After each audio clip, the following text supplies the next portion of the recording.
Now the last combination we're going to look at is what happens when I give you just one of the x-intercepts, but also the vertex.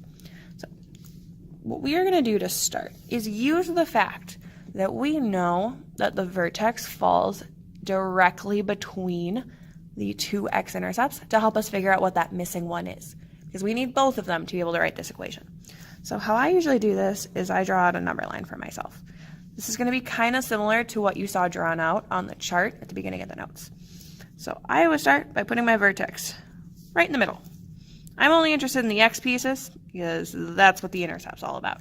So I have x-intercept, or x piece of the vertex by 5. Then I'm also going to put my x-intercept over there, 1.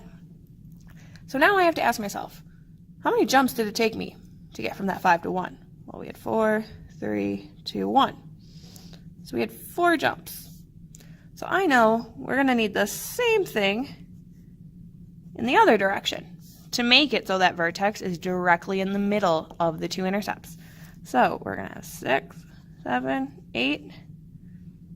It looks like 9 is where that next piece is going to be that puts 5 directly in the middle. That tells me what my other x-intercept is. It's the point 9, 0. At this point now, I'm back to where I was in this example. I have 2 intercepts and a random point.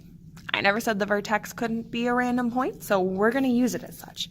So I'm going to do exactly what I just did in the previous example. Set up my equation with my 2 intercepts, so x minus 1 and then minus 9, so everything's opposite. And we're going to use this vertex this time as the x and y. So we have negative 8 for y, and we've got a 5 for x.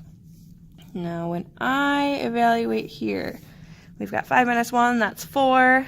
5 minus 9 is negative 4. So negative 4 times 4 means we've got negative 16a. Some division will tell me that a is going to be equal to 1/2.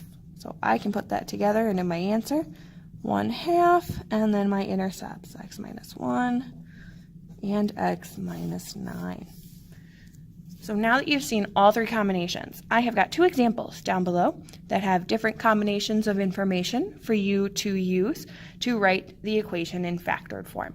I'd like you to try each of those examples, then go ahead and check your answer on Schoology.